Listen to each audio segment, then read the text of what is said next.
Well guys, we got the bait painted up, we got it clear coated, got hooks and split rings and everything on it. There's only one thing left to do. Let's catch a fish on it.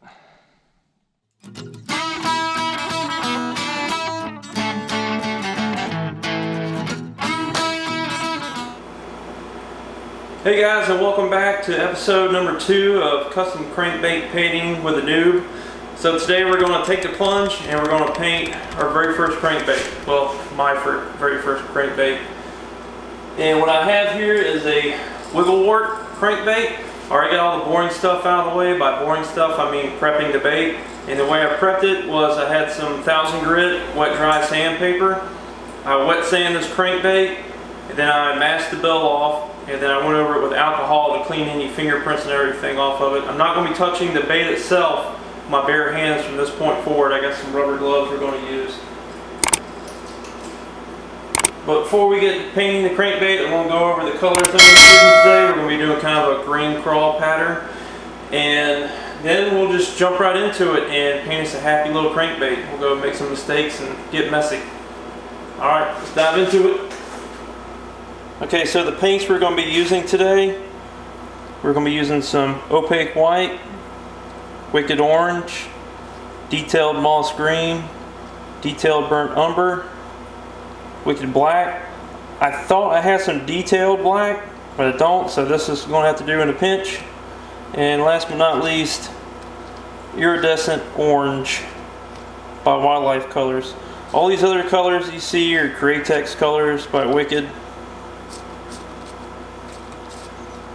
And then we got a paintbrush and a couple of mixing cups because I want the mixing colors together and I have to reduce this opaque white. It's a little thick to be putting through the airbrush. Alright, so we're going to do that. I'm going to get the GoPro strapped on my head so you get a first person view, and we'll start painting this bait. We'll check it. It's pretty good to me. Alright, let's start painting the crankbait. Big moment.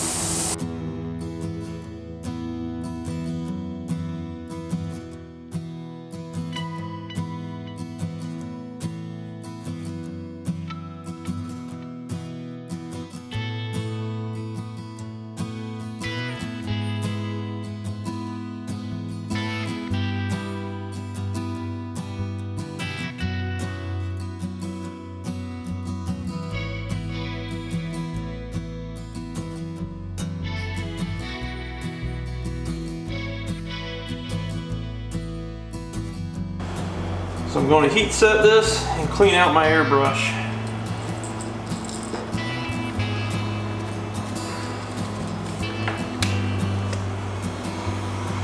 This light does not like when I turn this heat gun off. You just want to keep that heat gun moving.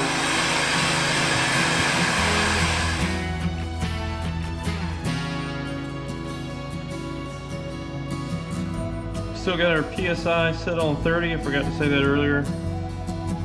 We were on 30 PSI when we were covering the whole bait. We're still on 30 PSI.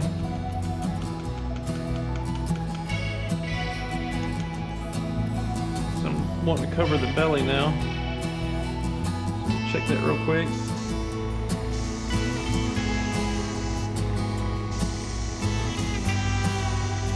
There we go, looks pretty good. See how it looks on the bait though. What I'm learning is it's good to start off the bait and then come on and then go back off. That way if there's a clog or something in your gun, it's spraying on the paper, not on your bait, ruining your work.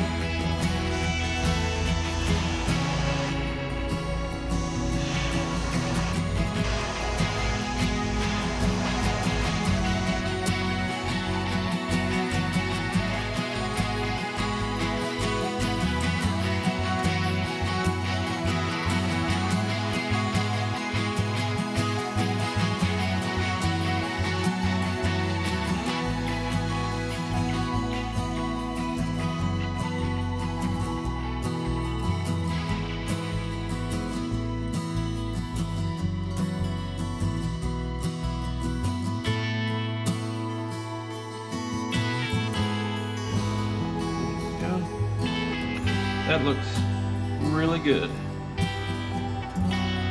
Except for a noob like me. This is my first bait I've ever painted.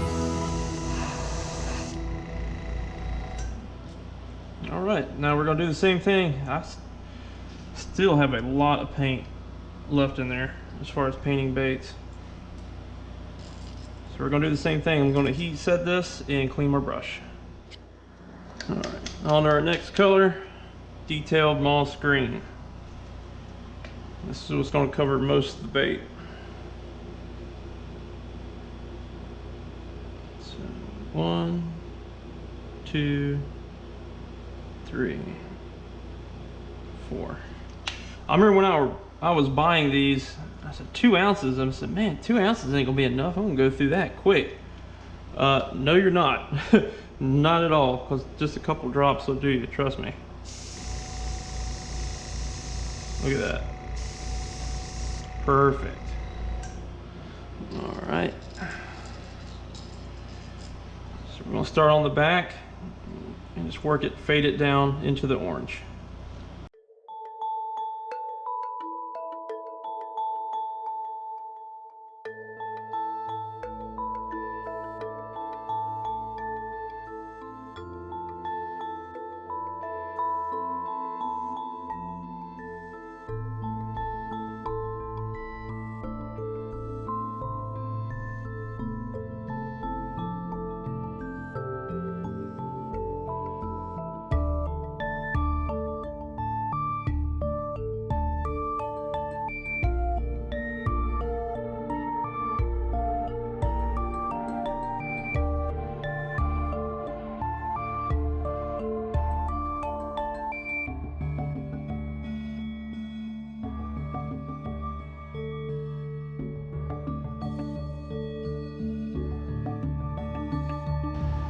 Right, yeah, that looks pretty good.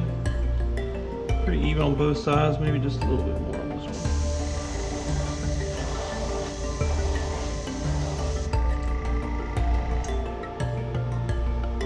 one. There we go. Now we got our green and orange on there.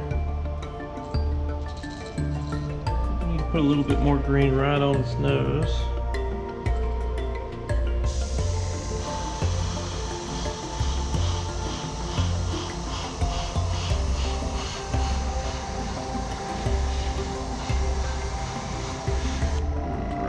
Perfect.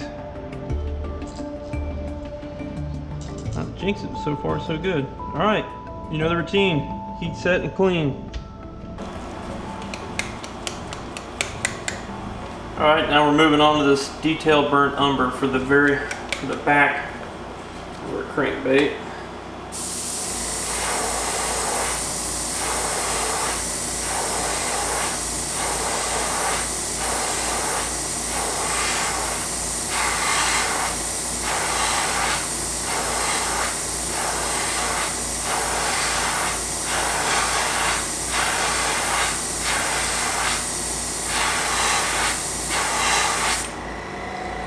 Go. Darkens that orange up a little bit too.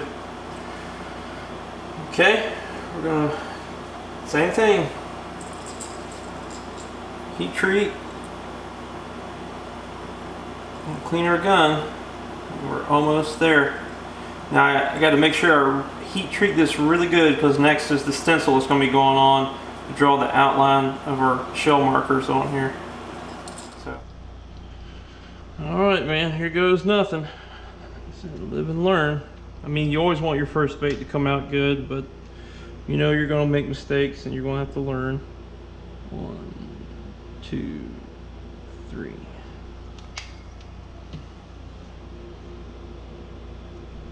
Okay.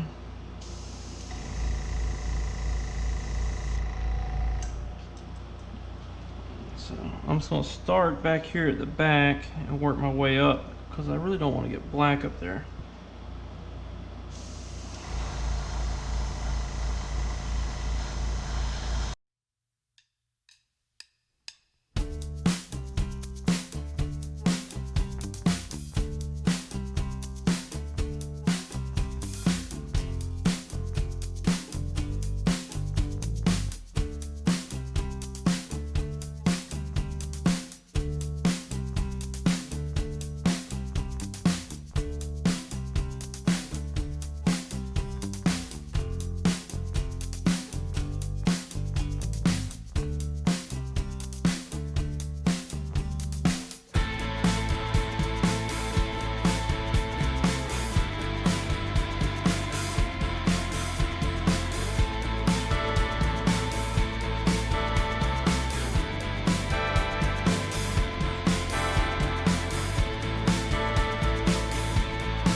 think that's got it. I really don't want to take a chance on any more, so we'll heat set this and open it up and see how we did.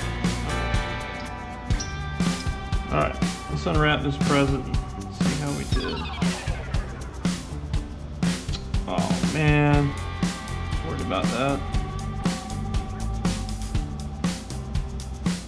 Scratched up her paint right there. And on the front.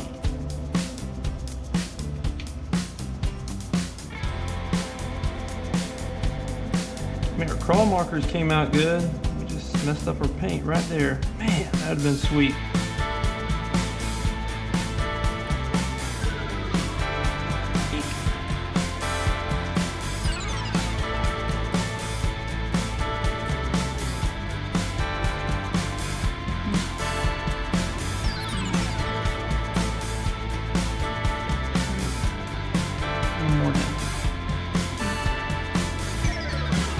We're going to put one on each individual shell marker.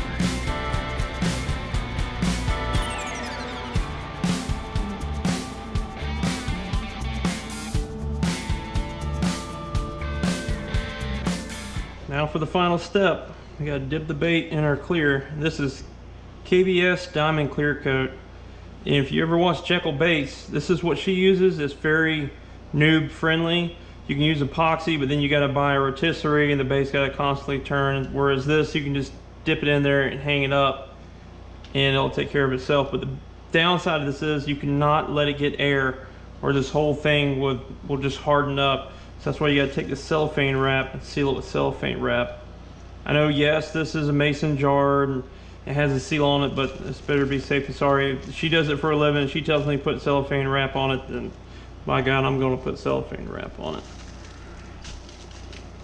Also, it makes it easier to get off.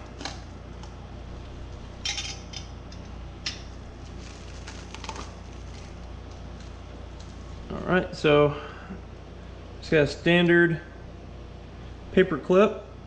We're just going to dunk this bad boy all the way in there, real slow.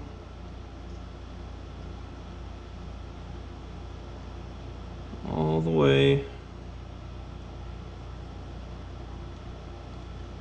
And I'm going to bring it out real slow so I don't get any bubbles. Bubbles are bad. Man, that clear coat makes all the difference. That thing is really popping now. And then we're going to take our little drip hook and stick it on there and let it do its thing. They said another thing you want to do, these trip hooks on these wiggle warts, since it's right up against the tail, after about 15 minutes, come back and take this drip hook off. I don't want to hang it over this too long. Like I said, I don't want air to get to it. And I'm going to give this 2 dips. I'm going to give it 24 hours and then come back and do this again. So this is going to hang up overnight. And I will see you guys the next day. Oh man, you can really see where I touched up them parts on there. But like I said, I don't think a bass is really going to care. Put this back on here. And when you guys see this bait again, it will be fully did up with hooks and everything. Well guys, we got the bait painted up, we got it clear coated, we got hooks and split rings and everything on it. There's only one thing left to do. Let's catch a fish on it. See how she looks in the water. It actually runs really good. I'll thump.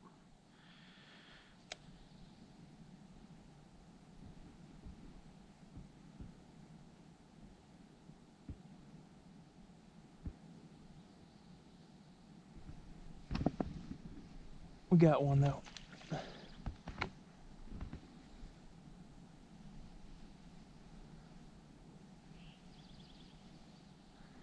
Good enough to fool him.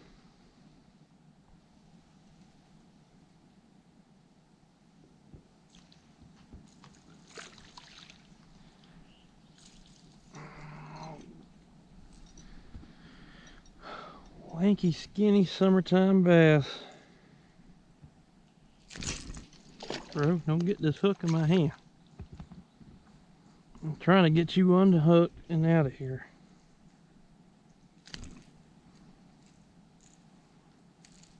Of course, you had to be hooked right in the bottom jaw, didn't you? There we go.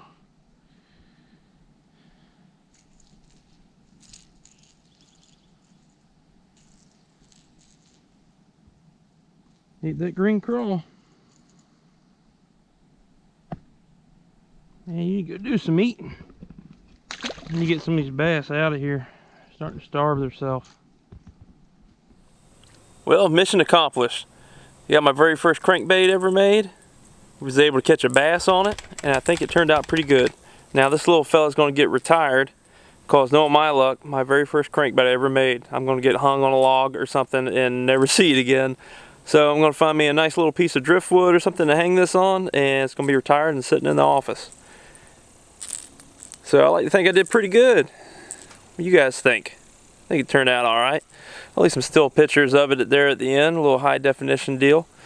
As always guys, we appreciate you for watching. Before you leave though, and you made it all the way this far into the video, go ahead, click that red subscribe button, and while you're at it, hit that thumbs up, leave us a big old like, because it really helps the channel out when you guys leave likes on the videos. As always, I'm Joe with Dinsmore Outdoors. Remember, we do more than Dinsmore. Y'all take care.